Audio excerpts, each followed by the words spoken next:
कन्या राशि वालों के अनुसार से यदि हम बात करें तो सबसे बड़ा परिवर्तन का योग आपकी राशि में बनकर तैयार हो चुका है। 29 तारीख का दिन, बृहस्पतिवार का अवसर, तृतीया तिथि इस दिन विद्यमान है। ग्रह नक्षत्रों के दृष्टिकोण से, आपकी राशि के दृष्टिकोण से कई मेहनत में, कार्यों में आपकी मेहनत के अनुसार से लाभ प्राप्ति के योग बनते दिखाई दे रहे हैं। लेकिन मंगल इन दिनों कमज़ोर चल रहा है, जो आपको थोड़ा सा साहस करने में कमी करता दिखाई दे रहा है। यदि हिम्मत कर लोगे तो बहुत सारी चीज़ें आपकी राशि के दृष्टिकोण से बहुत सुंदर रूप से लाभ देने के योग बना देगी।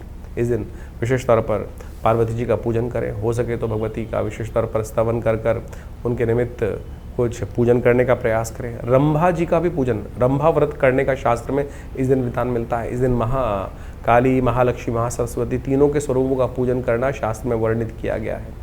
महालक्ष्मी नमः, महाकाल्यै नमः, महासरस्वती नमः, इसका सबका मंत्र जप कर लेने से कहा जाता है बहुत सारे अनिष्ट दूर हो जाते हैं। इन सब पूजन कर किसी वस्त्र, ब्राह्मण को वस्त्र इत्यादि का दान करना भी बड़ा कल्याणकारी माना जाता है। वहीं 30 तारीख का दिन मान के चलें तो शुक्रवार का अवसर है। चतुर्थी तिथि विद्यमान रहेगी। इस दिन ग्रह नक्षत्रों के दृष्टिकोण से कई परिवर्तन के योग बन रहे हैं। चंद्रमा इस दिन उच्च के होने जा रहे हैं, अपने स्वग्रही होने जा रहे हैं, कर्क राशि में प्रवेश कर जाएंगे। और उसके साथ साथ बृहस्पति जो है वो भी विशेष तौर पर मंगल के नक्षत्र मृगशिरा नक्षत्र में प्रवेश करेंगे। तो ऐसे में ये दोनों के दोनों योग आपकी राशि के दृष्टिकोण से कई प्रकार से अच्छे रहेंगे। मंगल जो कमज़ोर चल रहे थे, चंद्रमा साथ में जाकर उनके लिए कहीं ना कहीं लाभ का स्थिति बना देंगे, थोड़ा पराक्रम में वृद्धि करने के योग बना देंगे। क्योंकि कोई भी ग्रह कमज़ोर चल रहा है, उसके साथ में कोई ताकतवर ग्रह बैठ जाता है तो उसका लाभ भी उनको मिलता दिखाई देता है। बृहस्पति भी विशेष तौर पर मंगल के नक्षत्र में प्रवेश कर पुरुषार्थ को बढ़ाने की कहीं ना कहीं रास्ते बनाते दिखाई दे रहे हैं। ऐसे में आपको भी थोड़ा कोशिश करनी चाहिए। आज दिन गऊ के निमित्त सेवा करने का प्रयास करें, यह आपके लिए बहुत अच्छा रहेगा। भद्रा रहेगी, ध्यान रखिएगा। करीब 10:19 से भद्रा आरंभ हो जाएगी, तो नए कार्यों में हाथ ना डालें, इस बात का ध्यान रखें। चलते हुए कार्यों में पूरी मेहनत करें, उससे आपके लिए ग्रहों का परिवर्तन का योग बनता दिखाई देगा।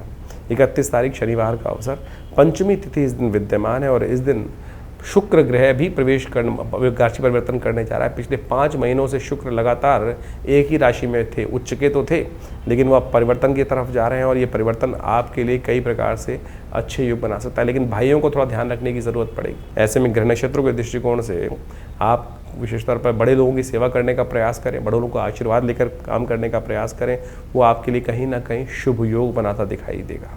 ये ज्येष्ठ का मास बहुत अद्भुत है। आपने ग्रहों का योगायोग तो देखा ही, लेकिन इस ज्येष्ठ के मास में अद्भुत योग बनते हैं। इस बार तो ग्रहों का परिवर्तन भी बड़े विचित्र प्रकार से हुआ है इस ज्येष्ठ के महीने में। चाहे वो बृहस्पति का परिवर्तन का योग बना हो, चाहे वो विभिन्न और ग्रहों के परिवर्तन के योग बन रहे हो, राहु का ग्रह का परिवर्तन का योग बना हो, चंद्रमा इत्यादि तो हर बार परिवर्तन की तरफ जाते ही, सूर्य, बुध, शुक्र, ये सब के सब परिवर्तन की तरफ जा रहे हैं।